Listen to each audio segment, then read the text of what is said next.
Sorry, before we go there, Senator Ludlam. Thanks, Deputy President, and just add my voice to congratulations on your assumption of the office. Deputy, pursuant to Standing Order 74.5, I ask the Assistant Treasurer for an explanation as to why an answer has not been provided to question on notice number 621, which was asked on 5 May 2014. Some notice has been provided to the Minister's office earlier in the day. It relates to a question that I put to the Assistant Treasurer on notice on the 5th of May of this year. As you'd be well aware, Deputy President, the amount of time that is allocated for answers to come back to questions on notice is 30 days. This question was submitted 2 months ago. I will move that we take note either of the explanation or absence of such once we've heard from the Assistant Treasurer. Senator Cormann. Thank you very much, Mr. Deputy President. Congratulations on your elevation to that office. As far as I'm aware, I've not been provided any notice of the fact that Senator Ludlam was intending to raise this in after question time today. I will seek advice on where the answer is at and get back to the Senate as fast as I can. Senator Ludlam. Thank you, Deputy. I move that the Senate take note of the absence of an explanation that was provided, recognising that Senator Cormann in his capacity representing nonetheless. Notice was provided to the Minister's office. In fact, notice was provided to the Senate on the 5th of May, which goes back quite Senator some time. Ludlam, just resume your seat. Senator Bushby. I believe that there is a requirement that notice is given in order to take note. No. Thank you, Senator Conroy, but I can manage this. No, there's no requirement, Senator Bushby. Thank you. Senator Ludlam. Thanks, Deputy. You're correct. There's no requirement, but as a courtesy, we do notify ministers if we're going to do this. But the fact is, formal notice was submitted on the 5th of May of this year. Questions on notice are meant to be returned within 30 days. That's clearly not the case in this instance. The question relates to, and I'll go into a little bit of detail as to why this question was put on notice in the first place and why it's now become urgent that some answers be provided. The question related to the degree to which the state and federal government in particular subsidises the destruction of native forests in the southwest of Western Australia. This is something that has occurred across the eastern states, eucalypt forest, Tasmania, New South Wales, Victoria, and very clearly in Western Australia as well, where not only are we flattening precious ecosystems, but taxpayers are actually funding that to occur. So, in particular in Western Australia, where vast amounts of timber is wood chipped and then sent offshore to be pulped, to be brought back into Western Australia as paper and other pulp products. In this instance, saw logs, of which I'll go into a little bit of detail in a moment, from West Australian forest, principally Karri and Jarrah timber. A large amount of that timber, we understand, is being used as sleepers. And so what we're interested to know is the degree to which the federal government is providing financial assistance to Western Australia for re-sleepering of railway lines in WA since 2009, because it appears that potentially a very large fraction of that sawed timber winds up in publicly subsidised hardwood timber sleepers for West Australian railway lines. It's particularly ironic that I have to be raising this issue today, given the closure of the Tier 3 grain rail lines in Western Australia. It appears that WA has already exported more than 85,000 tonnes of Karri as wood chips this year. This is extraordinary natural heritage being thrown into chip mills and exported as a low-value wood chip cargo.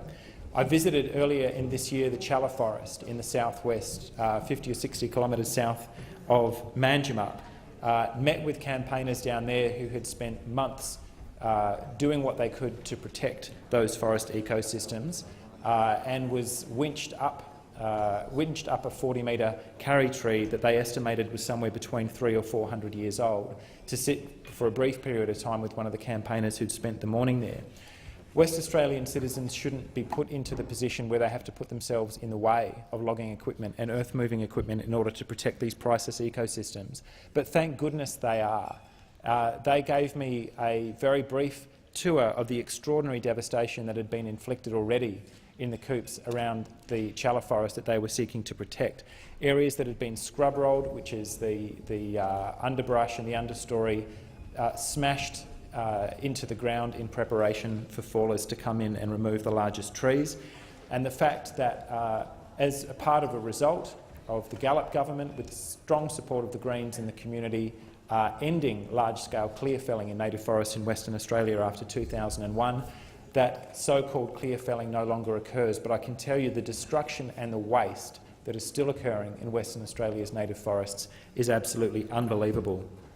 The idea that you would take a 600-year-old carry tree, a tree 3 times the age of the city of Perth, and feed it into a chip mill because it had a small amount of rot in the heartwood is utterly obscene. And the fact that we are still conducting this carnage in our native forests is completely indefensible. The idea that we would be publicly subsidising that destruction is abhorrent to the majority of Western Australians. The question that I put, number 621, to the Assistant Treasurer, or to the Minister representing the Minister for Agriculture, as it was then later transferred, was simply to what degree are we actually subsidising this carnage in our native forests. We know that on Jarrah, the state government sells a couple of 100,000 tonnes a year, and just 17% of that is sawn timber, i.e. something that you can sold in your hand, and the rest of it is fed into a chipper. 370,000 tonnes of Jarrah logs sold last year, which is a reasonably typical year in Western Australian forests, and of that, only 17% of that being sawn timber, and the rest is charcoal, firewood, waste at the mills. And of that 17%, a significant proportion is railway sleepers. We don't know the exact number, and that was the purpose of putting that question through to the Minister. We know that railway sleepers going interstate and overseas, the state government spent around $1 million buying them from major mills at the same time as they are closing down or scaling back the Tier 3 grain railway lines. So the demand even is falling, even as the state government is throwing more money at sleepering. So what we want to know is how many, where they're going, in what volumes, what the customers are, and exactly how much Western Australian and Australian taxpayers are paying to subsidise that process. The reason, obviously, that it's being subsidised is that the business case is dead, and it simply does not stack up as a commercial proposition. We also understand that a lot of pole logs are being exported to China and to other countries, significant volumes going into sea containers and then on into mills. The jobs and employment argument is absolute nonsense, but I'll speak more on that in a moment. On carry, the majestic tall timber of the southwest main belt, carry in WA, only a tiny proportion, 12% of that, ends up as sawn timber. 85 to 90% of these extraordinary trees are put into chip mills and exported. It goes through the Diamond Wood chip mill in Manjimup, exported from the port of Bunbury, mostly to Japan for paper products. And this year, we believe that around 85,000 tonnes have been exported. Some of that stays in WA, but again, the purpose of putting these questions to the chamber is that the exact quantities are completely unknown to the public who are paying for this destruction. We also know that logging is moving much closer to Margaret River, and that there is a very strong sentiment from local people there that they want their forests saved, that they are vastly more valuable standing than flattened, as we're seeing around Challa. One of the reasons, not that it tends to show up in annual reports and it doesn't show up in any state or federal government balance sheet, is the extraordinary threatened species that are at risk from the destruction that we're perpetrating in our precious eucalypt forests in WA. The 3 species of black cockatoos, the woylies, the numbats, and all these forest-dependent species are threatened with extinction the more logging continues to wipe out their habitat. What is the federal government doing to protect these ecosystems? Well, it's proposing to hand back the powers that were accruing on national environmental law to the Commonwealth over a period of 20-30 years, is to hand them back to the very same state governments that are financing the destruction of these ecosystems and that are in fact the proponents of logging down there. So these are the reasons that I was proud to visit the Southwest earlier this year to launch the Greens Future Forest Initiative, about getting out of native forest logging once and for all and transitioning properly, forever, into the plantation estate. Our southwest forests are simply too precious to lose, and I want to acknowledge and pay my respects to those campaigners and their families who in some instances put their lives on hold for years or longer to protect these ecosystems. It is completely insane that we have environment ministers at a state and federal level who stand back while these ecosystems are being mowed down before our eyes, and that it is up to the community to step up And thank goodness to people like Mikey and Jess Beckerling, who showed me around the blockade camp at Challa that day and then messaged us only a few weeks later, within days from recollection of the by-election in WA, that in fact the fallers had moved away, that the wet season had come, it wouldn't be possible to flatten Challa forest, and that we had at least won a reprieve until the forest dries out again later this year. I hope with all my heart that at that point the fallers don't move back in again and flatten that precious ecosystem. But if it appears that that is on the cards, I'll be travelling back down to the southwest to lend my support to those members of the West Australian community who have stepped up where the governments have so dramatically failed to do so. The initiative that we launched that day, the Future Forests for the Southwest, similar to initiatives that we had announced for the tall forests of the East Coast and Tasmania, quite simply says this has to stop. These towns are running out of forests to chop down. If we want to put a sustainable basis under towns like Manjimup and other timber towns or former timber towns of the southwest, we need to look very carefully at reinvesting in the plantation estate and transitioning out of native forests once and for all. One of, I think, the most promising uses of the plantation estate down there, if we can get proper environmental protection for the southwest forest, will be housing. The idea that you could plug a housing affordability crisis into a manufacturing crisis and a skills crisis in Australia, as well as the crisis of climate change and the decline of native forest logging in Western Australia, is the kind of closed-loop thinking that I think we need to progress. We believe, and one of the planks of this platform, if you'll pardon the pun, was a comprehensive plantation and farm forestry plan to support a vibrant new timber industry that would support the establishment of a second pine sawmill to improve utilisation of the softwood resource.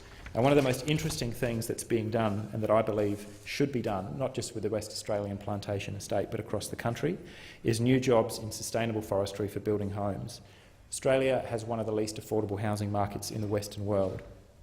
So right now in Western Australia, on a given night, there are nearly 10,000 people experiencing homelessness, and 1/4 of those are under 18 years old. 45,800 people are on the social housing waiting list, and the overall supply gap of affordable homes in WA is at least 50,000 affordable rental homes. Now, the Greens National Housing Roadmap that we launched last year provides an ambitious plan to fund 214,000 new homes across the country within a decade. In WA, that would translate to 21,500 new homes, including most immediately providing a roof over the head of those sleeping rough, those people who are homeless in WA, 1,500 new affordable rentals created from currently empty space through our Convert to Rent program, 12,000 new social housing dwellings and 7,000 new affordable rentals. Now, what does this have to do with the issues that I'm raising around the destruction of irreplaceable forest ecosystems in the southwest? So we believe there's enormous potential in a homegrown, WA-made, fast-build, sustainable prefab housing industry using the plantation estate. We need a major commitment to an ambitious building program. Where should that come from? The potential of the fast-build prefab housing industry is massive. Should we be bringing these kits in flat packs from China, or should we be constructing this material here at home in WA? Modern prefab homes look like conventionally built homes.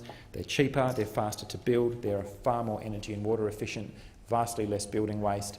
Why would that material not be made out of sustainably grown timber from the southwest of Western Australia? In suburban Perth, a one-bedroom house can be delivered in just 14 weeks from the time of order of delivery to the time that it's placed on site. And it effectively uses a lot of the skills, the design and engineering skills and the manufacturing skills of people who are falling out of the auto industry, which is in crisis on the East Coast. We don't have a car industry in Western Australia. Similar skills, production line. Kits go in at one end and houses come out the other, and then they're simply assembled on site in a matter of hours or days. Not simply detached housing, but in Richmond, for example, there's an 8-storey apartment block in Melbourne that was assembled in 11 days. Now, that is the kind of manufacturing innovation that we believe Australia needs, and it should be coming from the sustainable plantation estate in forests like those of the southwest. This is the kind of creative thinking that the Australian Greens are bringing to the debate, not just about housing affordability, but also protection of native forests. We can have the jobs, we can protect irreplaceable native forest ecosystems, and we can make vastly better use of the plantation estate. We can't do that without information. without intelligible information such as that we put to the Minister's office that they've so spectacularly failed to provide with the Senate today. I look forward to the next time Senator Cormann comes in here and hopefully provides us with a bit of information about the degree to which taxpayers are subsidising the destruction of native forest ecosystems.